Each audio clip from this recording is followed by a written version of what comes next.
2 Kings chapter 9. So Elisha, the prophet man, called up one of his prophet bros and said, "Buckle up." Bro grabbed his flask of holy oil and cruised over to Ramoth Gilead. When you get there, look for Jehu, the son of Jehoshaphat, who's the son of Nimshi, and pull him away from the squad. Take him to a private spot, Then pop open the oil and anoint his noggin, saying, "The Lord says, you're totally king now, bro." Then seriously bounce, no loitering. So the young prophet, dude, pieced out to Ramoth Gilead. When he arrived, he saw all the army captains chilling together, and he said, "Hey, got a secret mission for you, Captain."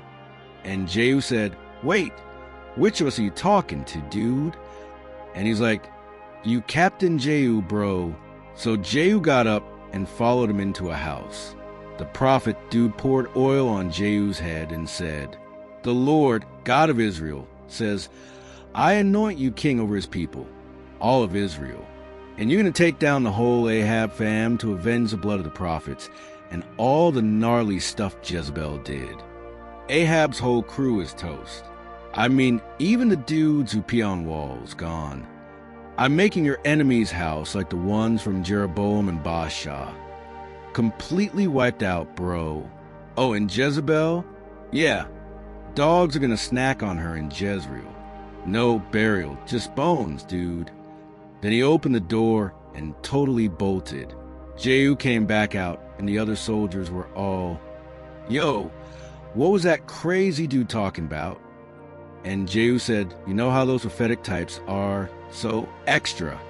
But they were all, "Nah, bro, spill it for real." And Jehu said, "The Lord says you're king now. So yeah, I guess I'm king." Then everyone freaked out. They tossed their cloaks on the stairs, blew some trumpets, and shouted, "Jehu is king, dudes." So Jehu, son of Nimshi, pulled off a stealth coup against Joram. FYI, Joram had been holding down Ramoth Gilead with all Israel, cause of Hazael, king of Syria. But Joram went back to Jezreel to heal from his war wounds with Hazael. And Jehu said, "If you're down with me being king, no one leaves the city. Nobody tells Joram." So Jehu jumped in his ride and sped off to Jezreel, where Joram was chilling. Ahaziah, king of Judah, had come to visit him. Meanwhile, this watchman in Jezreel said, "I see a squad approaching." And Joram said, "Send a dude on a horse to ask if this is a peace party." So the horse guy trotted out and said, "The king wants to know, peace or not?" And Jehu said, "Dude, peace? That's not your business. Ride behind me."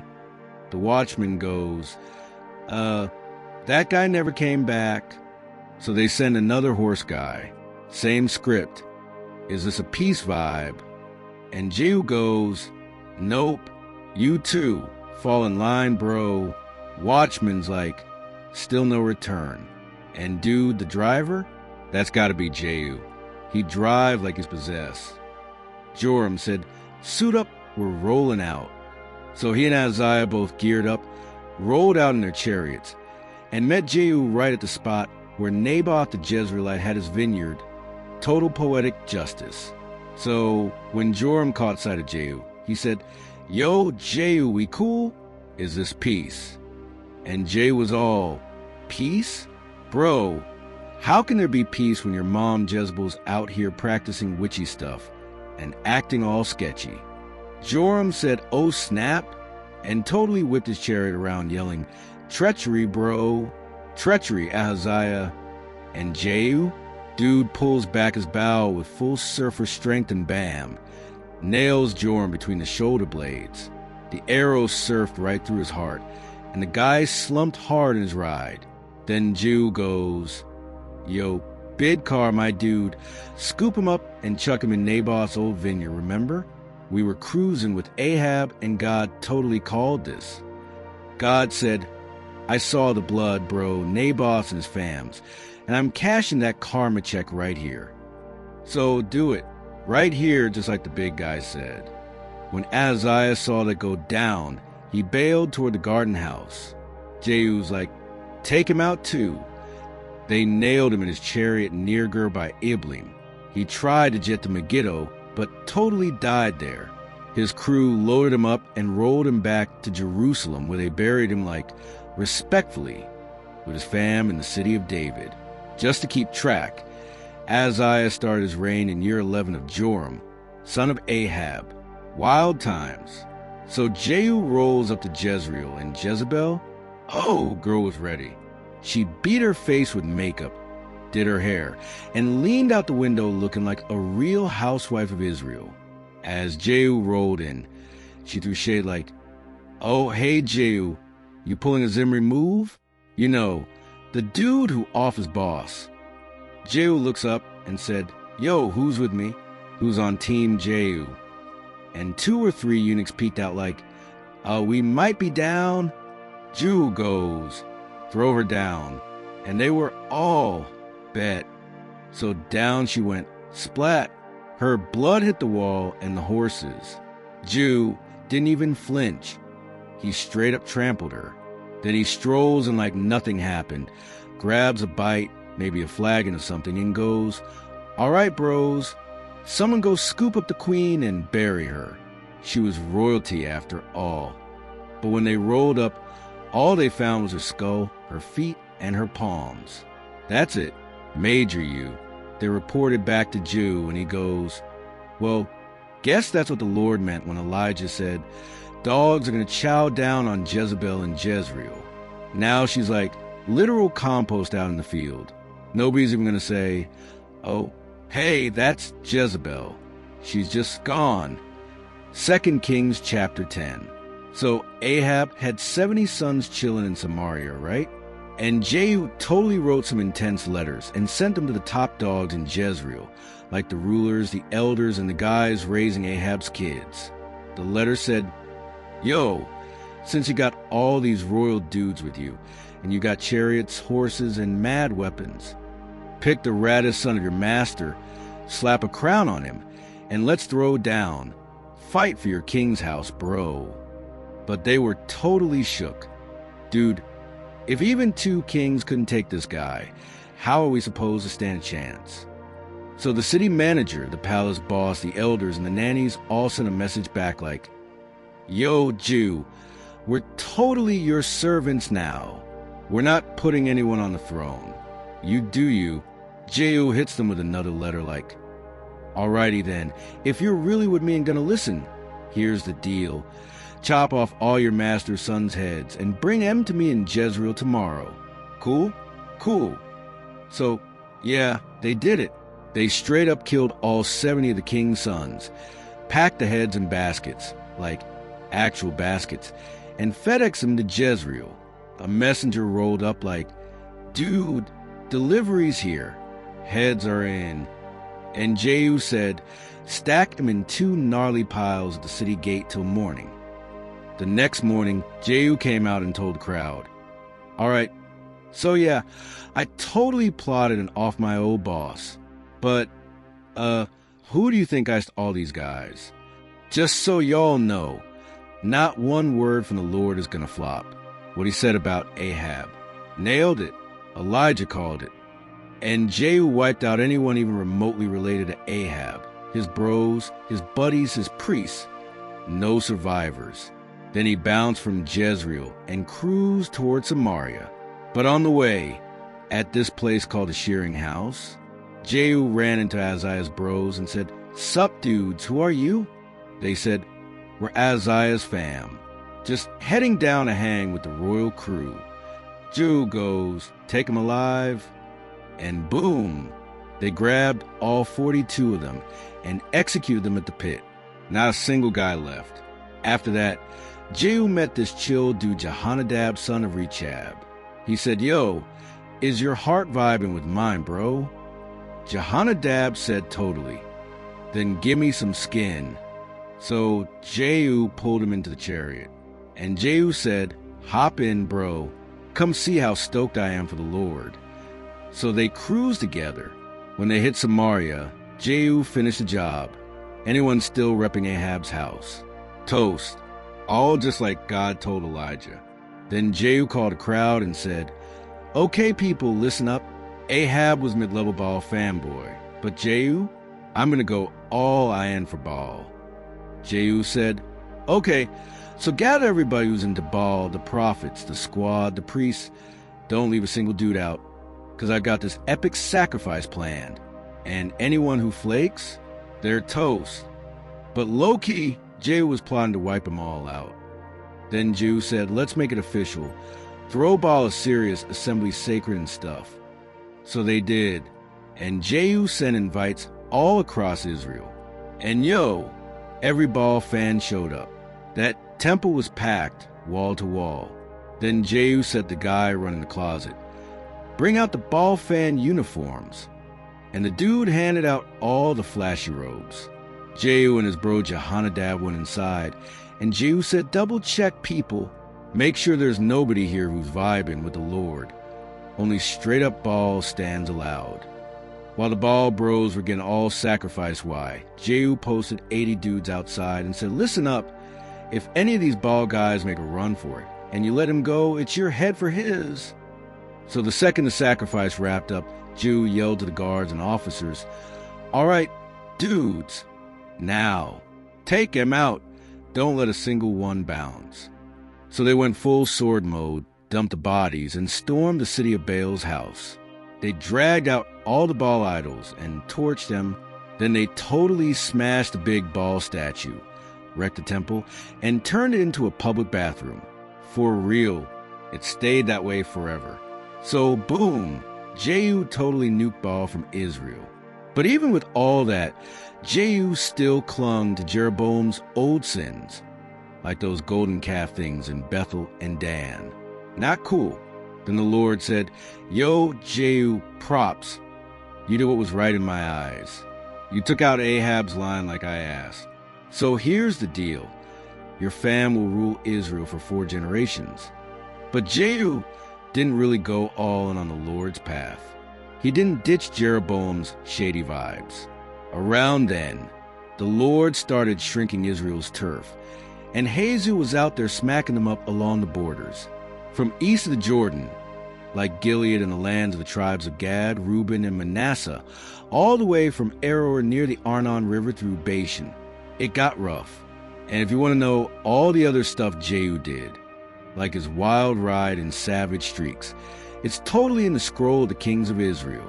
Eventually, Jehu died and joined his ancestors, and they buried him in Samaria. His son Jehoahaz took the crown. Jehu ran the show in Samaria for 28 years. That's a lot of drama, dude. 2 Kings chapter 11. So, when Queen Athaliah realized her son bit the dust, she totally freaked and wiped out all the royal fam. Full-on meltdown mode. But Jehoshaphat, this rad sister of the late king, snagged baby Josh and hid him away with his nurse in the back room, totally saving him from getting the axe. And for like 6 whole years, they kept him low-key in God's house while Athaliah ruled the scene. Then, in year 7, this dude Jehoiada, he's a priest, right? Said, time to level up, and he summoned the squad, guard, and captains, and made a pinky promise pact in the temple, showing them the little secret king. He said, okay, bros, here's the play. 1/3 of you work in Sabbath security. You're guarding the king's house. Another 1/3, you're watching the gate of Sur. And the last 1/3, you're covering that back gate behind the guards. Keep the place tight, you feel? And those of you off duty, congrats. You're on king watch duty in the temple. Stick close. Surround the kid, weapons locked and loaded. If anyone tries to break in, show no mercy. Stick with the king when he rolls out or rolls in. The captains were all, got boss, and totally followed Jehoiada's game plan, swapping shift Sabbath style and showing up armed and ready. Jehoiada said, time to accessorize, and handed out King David's vintage spears and shields from the temple stash. Classic. The guards posted up, wall to wall, left to right, all to the door with weapons in hand, like full red carpet security detail. Then Jehoiada brought out Lil Josh, popped a crown on him, handed him the law scroll so official. and anointed him. Everyone was clapping and cheering, "Long live the king." Athaliah heard the party noise and rolled up like, "What the heck is this rave?" and strutted into the temple to check the scene. And OMG, there was Josh chilling by the pillar, princes, trumpets, full-on party mode.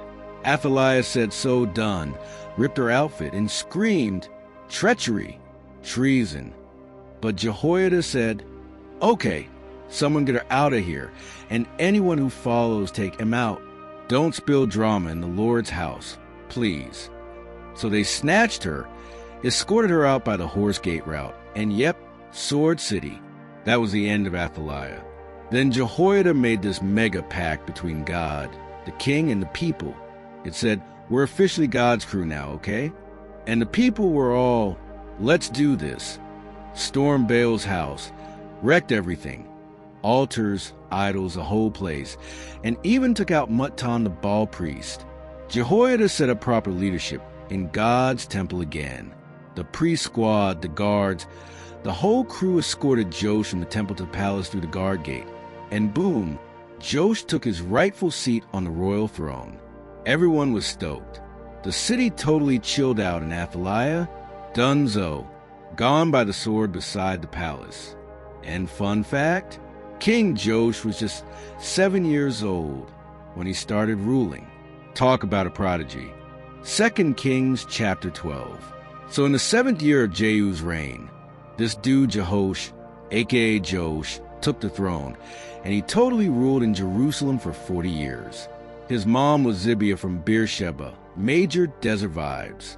And Josh was a righteous dude in God's eyes, especially while the priest Jehoiada was coaching him on what's what. But they didn't take down those high places, you know? People still went up there burning incense and making sacrifices. Old habits die hard, I guess. One day, Josh said, "Hey, priests, all the money peeps donate to the Lord's house, from the dues to the good vibes offerings, let's use that cash to patch up a holy crib, wherever it's fallen apart. So collect from your homies and get to fixing all the cracks and busted bits in God's house." But 23 years in, the temple still looked rough. Not cool.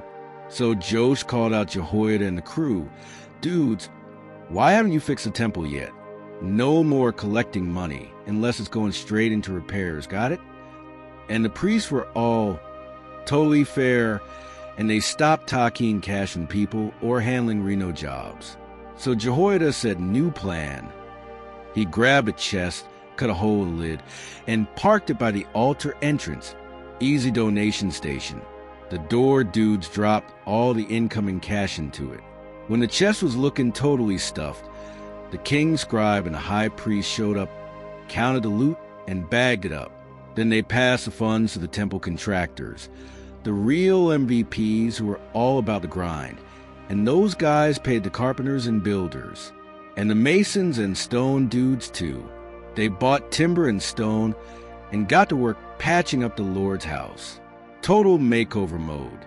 But just so you know, they didn't use the funds for silver bowls, fancy dishes, trumpets, or glittery god gear. Nope. They spent it all on the crew to fix up the place, which was actually super responsible of them. And no one even double-checked the money dudes, cause everyone was vibing with total honesty. Also, sin and guilt offerings, that money stayed priest only. Temple Reno wasn't part of that deal. Then, out of nowhere, Hazael, king of Syria, went full beast mode, took gaff, and started eyeballing Jerusalem.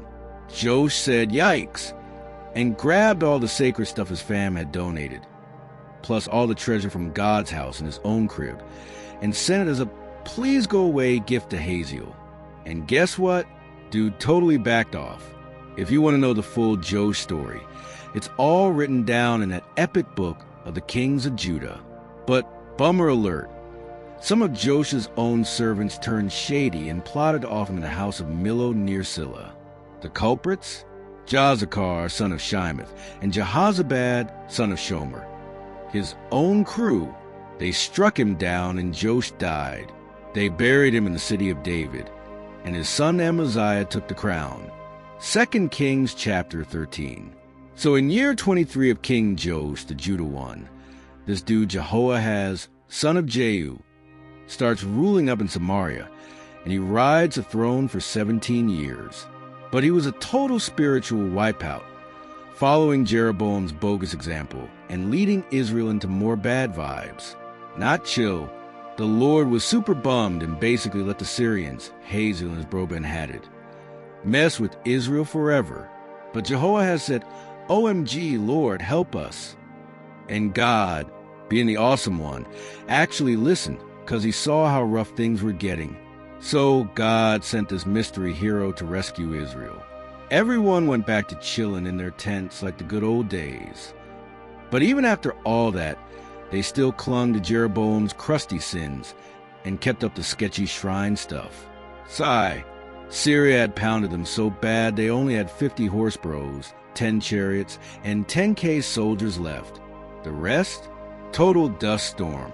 If you want to know more about Jehoahaz, it's in that Book of Kings. Big time. Then Jehoahaz peaced out, died, and his son Joash, not the Judah one, took the crown. So in Joash of Judah's 37th year, Joash of Israel, son of Jehoahaz, took over in Samaria and ruled for 16 years. And same deal. He totally followed Jeroboam's bad boy legacy and didn't bounce from that wicked path. More deets on Joash, the northern one, including his beef with Amaziah of Judah, are in the scrolls. He eventually passed away too, and his kid Jeroboam took over. They buried Joash in Samaria with the other kings. Now Elisha got super sick, for real, final vibes. So Joash of Israel came down to him, crying like, my father, chariots and horsemen of Israel, dude. Elisha said, grab a bow and some arrows. Then he said, put your hands on the bow. And when Joash did, Elisha put his hands over the king's bonding moment. Open that window facing east. So he opened it. Now shoot. So he launched it. And Elisha said, that's the Lord's deliverance arrow, my dude. You're going to totally wipe out Syria at effect. Then Elisha goes, now grab the rest of the arrows. So he did. Smacked the ground with them. Joash smacked it 3 times, then stopped. Elisha got super ticked, dude. You should have gone for 5 or 6 hits. Then you'd have wrecked Syria for good. Now, you only get 3 wins. Lame. Then Elisha passed away and got buried. Meanwhile, Moabite bands started raiding the place during spring break. So these dudes were burying a guy and spotted raiders. They freaked and tossed a body into Elisha's tomb. But when the dude hit Elisha's bones, he totally came back to life and stood up like, what's up? No joke. Hazael kept bullying Israel the whole time Jehoahaz was alive. Total oppressor energy. But the Lord, being the ultimate chill, stayed loyal to his promises to Abe, Isaac, and Jake. He didn't ghost Israel, not yet anyway. Hazael finally croaked, and his son Ben-Hadad took the throne. Joash Israel version. Took back all the cities Ben-Hadad had swiped from his dad in battle. He beat him 3 times and got the towns back, just like Elisha said. 2 Kings chapter 14. So in the 2nd year of Joash, the son of Jehoahaz, king of Israel, Amaziah, son of Joash, started ruling Judah. Vibes. He was 25 when he grabbed the crown, and he rode that throne in Jerusalem for 29 years. His mom's name was Jehoden, total Jerusalem local, and he was mostly righteous in the Lord's eyes. Not exactly David-level legendary, but still followed the playbook of his dad, Joash. But real talk, the high places were still open. People were still burning incense up there. Major no-no. But nobody stopped it. Once he got settled in power, he said, let's handle some unfinished business, and totally executed the guys who assassinated his dad. But he didn't go after their kids, because the law of Moses totally says, no punishing people for their dad's gnarly mistakes. Everyone answers for their own mess. He crushed 10,000 Edomites down in the Valley of Salt. Total smackdown. And took this place called Selah and renamed it Joktheel. Still called that, by the way. Then Amaziah said, "Yo, Jehosh, let's face off. Mano a mano, royal duel style." And Jehosh of Israel said, "Bro, let me hit you with a metaphor. A little thistle in Lebanon tried to marry a cedar tree's daughter, and a wild beast came by and totally stomped the thistle. That's you, dude. So yeah, you smoked Edom, big whoop. Don't let it go to your head. Just stay home and ride the glory. Don't come looking for drama, or you and Judah are going to eat sand." But Amaziah said, "Nah, we're doing this." So Jehosh rolled out, and they totally stared each other down at Beth-Shemesh in Judah. And yikes, Judah got obliterated. Everyone bailed back to their tents. Major wipeout. Jehosh captured Amaziah at Beth-Shemesh, then rolled up to Jerusalem and smashed down part of the city wall. For 100 cubits of straight destruction from the Ephraim gate to the corner gate. He looted the temple of the Lord, raided the royal stash, snatched hostages, and bounced back to Samaria like mission complete. And if you want to read more about Jehosh and how he flexed in battle against Amaziah, it's all written in the Chronicles of the Kings of Israel. So Jehosh passed out for good, got buried in Samaria with the other big-name kings of Israel, and boom, his son Jeroboam slid into the throne. Meanwhile, Amaziah of Judah kept chilling for 15 more years after Jehosh bit the dust. And all the other stuff Amaziah did? Yeah, it's totally logged in the Chronicles of the Kings of Judah. No cap, but then drama. People started whispering rebellion in Jerusalem. So Amaziah bailed to Lachish, but they sent dudes after him and totally offed him there. They brought his body back on horses, super old-school style, and laid him to rest with his fam in the city of David. Then the squad in Judah said, "Yo, Azariah 16 and vibing, let's crown him king." And so they did. He built up Elath again and brought it back under Judah's control after Amaziah had officially clocked out. So now in the 15th year of Amaziah's reign, Jeroboam II, son of Jehosh, took the throne in Samaria and ruled Israel for 41 years. Long haul, dude. But bummer, he did gnarly stuff the Lord wasn't stoked about. He totally kept walking in Jeroboam's sin tracks. Old habits die hard, bro. Still, he restored the borders of Israel, from Hamath all the way to the Sea of the Plain, just like the Lord said through his dude Jonah. Yeah, that Jonah, son of Amittai from Gath-Hepher. Because the Lord was watching how badly Israel was suffering, and it was majorly rough. No protection, no backup, no lifeguards in sight. But the Lord wasn't like, "I'm going to totally erase Israel forever." Nope. He actually saved them through Jeroboam too. All the other epic stuff Jeroboam did. How he beefed with enemies and recaptured Damascus and Hamath for Israel. You can find it in the royal scrolls. You know, the Chronicles of the Kings of Israel. And eventually Jeroboam took his final nap with the kings of Israel, and his son Zechariah took the throne next. Next gen, bro. 2 Kings chapter 15. So in year 27 of King Jeroboam's reign in Israel, Azariah, son of Amaziah, snagged the crown in Judah. The dude was only 16 when he started ruling, and he totally ran Jerusalem for 52 years. His mom? Jecoliah from Jerusalem. Classy lady. He did what was right in the Lord's eyes, just like his dad Amaziah, which was super noble. Except, bummer alert, they never got rid of those high places. People were still out there burning incense like it was a backyard bonfire. Then the Lord said, "Not cool," and struck Azariah with gnarly leprosy. He lived out his days quarantined in his own spot, while his son Jotham ran the kingdom. Want to know more about Azariah's reign? It's all documented in the Chronicles of the Kings of Judah. He passed away, got buried with his royal fam in the city of David, and Jotham took the crown next. Fast forward. In Azariah's 38th year, Zechariah, son of Jeroboam, became king in Israel. His time on the throne? Just 6 months, bro. But he did wicked stuff just like his fam before him. He stuck to the sins of Jeroboam, keeping Israel on the sketchy path. Then out of nowhere, boom, Shallum, son of Jabesh, pulled a full-on Game of Thrones move, took Zechariah out in front of everybody, and claimed the crown. You can find the rest of Zechariah's short-lived king gig in the Chronicles of the Kings of Israel. Kinda a blink and you miss it deal. By the way, this totally fulfilled the Lord's word to Jehu. Your sons will rule for 4 gens. And yep, it totally happened. So Shallum, son of Jabesh, started reigning in Uzziah's 39th year.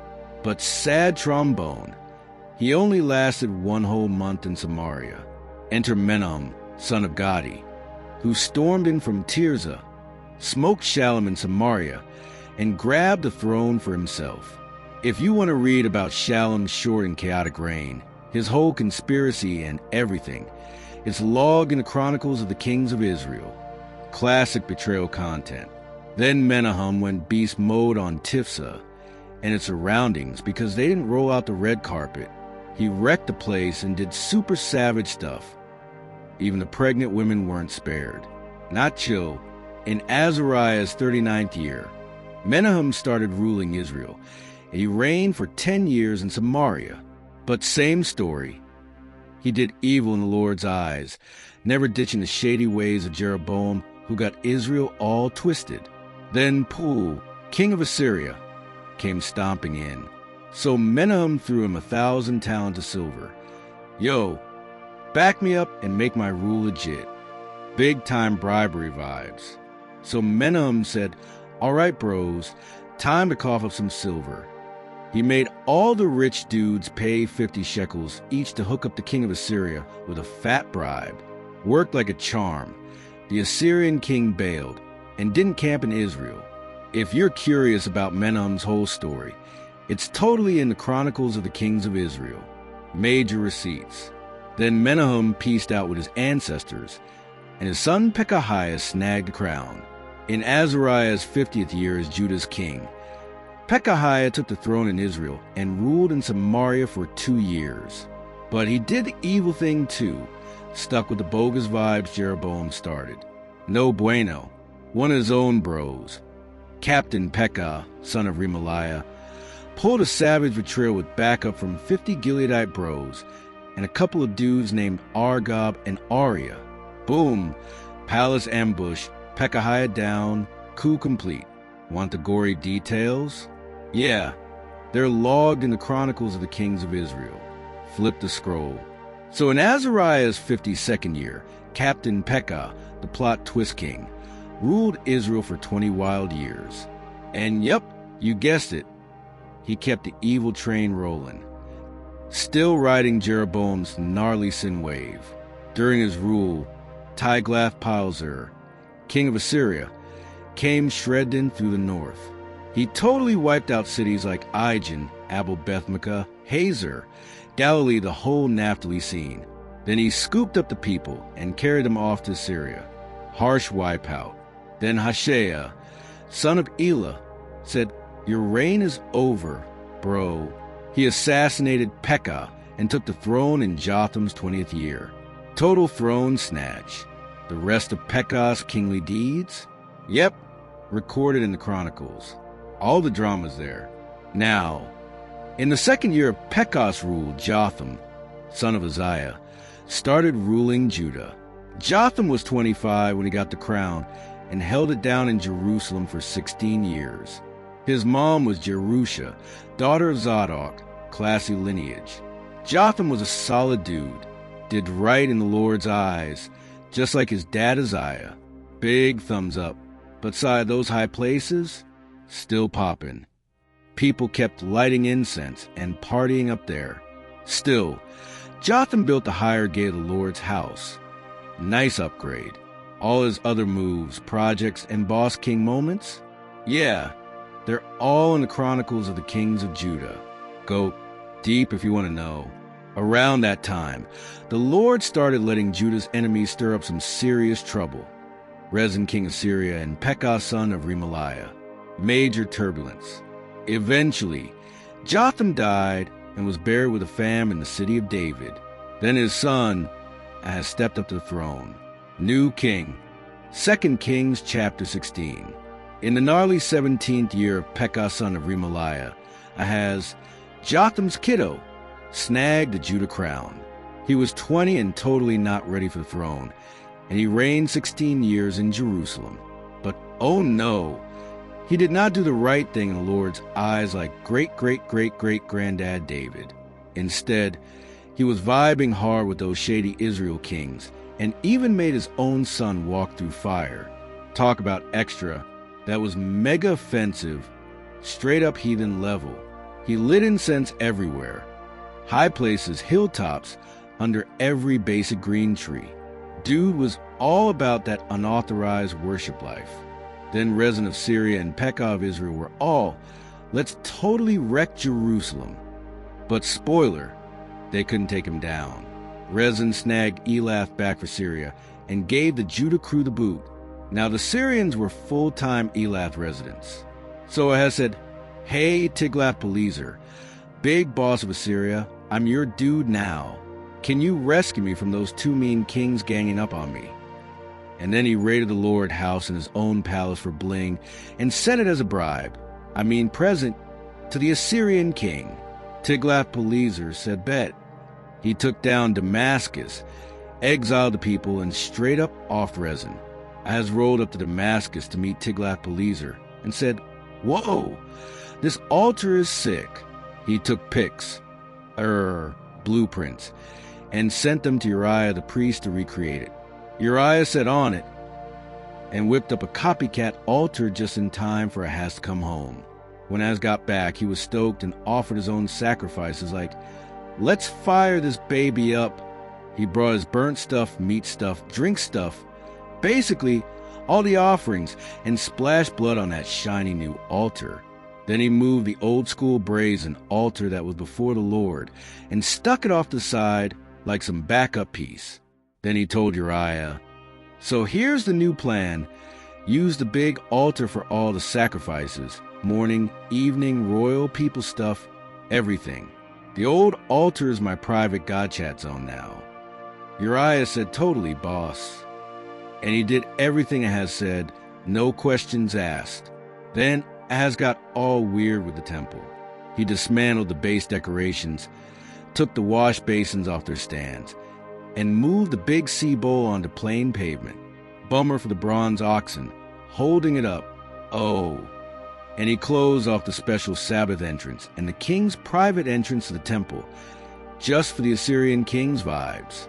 Super SUS. Everything else Ahaz did? Yep, it's all logged in the Royal Chronicles. Major cringe and all. Then Ahaz clocked out for good, got buried with the fam in the city of David, and his son Hezekiah, aka future redemption king, took over. 2 Kings chapter 17. So in year 12 of Ahaz, who was ruling Judah, Hoshea, son of Elah, popped up as king in Samaria. He ran the show in Israel for 9 years. And, no surprise, he did bogus stuff in the Lord's eyes. Not as sketchy as the kings before him, but still not cool. Then this big-time Assyrian bro, Shalmaneser, cruised in. Hoshea was totally, "Dude, I'm your servant now," and gave him gifts and shiny things. But plot twist, Hoshea secretly DM'd, so the king of Egypt helped me out, bro, and he goes to the Assyrian king on the yearly tribute. Major no-no. So Shalmaneser got mad, threw him in timeout, royal jail status. Then Shalmaneser did a full send to the land, rolled into Samaria, and laid siege for 3 years. Total bad vibes. And in year 9 of Hoshea, Assyria conquered Samaria. They totally deported the Israelites to Assyrian zones like Hala, Haber, and Gozan. Total wipeout. Why? Because Israel ghosted the Lord, the same rad dude who rescued them from Egypt, remember? They started vibing with lame poser gods. They straight up copied the loser rules of the heathens and those SUS kings. And they did all kinds of sneaky stuff behind God's back. like building sketchy high places everywhere, from lookout towers to gated cities. Plus, they made idols and groves on every high hill and under every trendy tree. Total shrine overload. And they burned incense up there like the heathens' God had already wiped out. Come on, haven't they learned? They worshipped idols, even though God said, don't do that. Seriously. But God totally tried. He sent all the prophets and seers and said, guys, turn back. Obey me. Follow the stuff I gave your ancestors. Remember commandments? The ones I handed down through my crew. But Israel said nah, and got all stiff-necked and stubborn like their ancient forefathers who were super bad at trusting God. They ghosted God's covenant, totally ignored his receipts of truth, and chased nothingness, and totally became nothing. They ditched all the Lord's commandments and made these tacky molten calves and a groovy grove, and even got into star worship and Baal worship. Gross. They went full dark, burning their kids in fire, dabbling in horoscopes, casting spells, and selling their souls for sin. It was dark sorcery central. So God got super mad and said, out of my sight, dudes. He booted them all, except for Judah. Judah was still hanging on, barely. But Judah? Yeah, they started acting like their sketchy neighbors too, and didn't keep God's commandments. Oof. So God hit unsubscribe on all Israel's descendants, let raiders roll in, and totally booted them from his sight. So God totally split up Israel from the house of David, and the peeps made Jeroboam, son of Nebat, their main dude. But he pulled a total faceplant and got Israel to bail on God. Super bad vibes. The Israelites kept walking in Jeroboam's gnarly sins and didn't pump the brakes at all, until God said, nope, I'm out, and totally yeeted them from the land, just like he warned through all those rad prophets. So, yeah, Israel got exiled to Syria, and they're still there, dude. Then the king of Assyria brought in these random people from Babylon, Cutha, Ava, Hamath, and Sepharvaim to crash in Samaria. They moved in and totally claimed the cities. But at first, they had no fear of the Lord, zero reverence. So the Lord sent in lions. Yes, actual lions, bro. And they totally took out some folks. Word got back to the Assyrian king. So the peeps you moved in don't get the local god's whole vibe. And now lions are chomping them because they're clueless about how to worship right. So the king said, alrighty, send one of those OG priests we exiled. Let him move back and give him a crash course in God of Land 101. So this one priest came back, set up shop in Bethel, and gave Thema a God-fearing tutorial. But every crew made up their own little gods and popped them into shrines on all the high places. Kind of like spiritual DIY. Bad move. The Babylonians made this sketchy god called Succoth-Benoth. The Cuthians made Nergal. Hamath peeps made a Shema. What even is that? The Avites? They whipped up on Nibbas and Tartak. And the Sepharvites? Bro, they literally roasted their kids for a Dramelech and a Namelech. That's horrifying. So yeah, they feared the Lord but also DIY'd their own worship crew. They made randoms into priests and kept burning stuff at high places. Basically, they feared God and kept partying with their own idols. It was half God, half pagan, and all confused. And honestly, even now, they're still doing the same cringe stuff. They don't fully respect the Lord or follow his commands, laws, or anything he passed down to Jacob, aka Israel. And the Lord was super clear back then. You better not bow down to other gods. Don't vibe with them, don't serve them, and definitely don't sacrifice to them. Worship me, the one who got you out of Egypt with mad power and a totally stretched out arm. Me only got it. Stick to my laws, rules, and commandments forever. Don't even think about fearing other gods. And don't ghost the covenant we made. You do not need other gods, okay? Only fear me, the Lord your God. I'll save you from your enemies and stuff. But guess what? They didn't listen. They were all, nah, we're good with our old sketchy ways. So these nations said they feared the Lord, but they also kept the idol thing going. And their kids and grandkids are still doing it. Same old story, bro.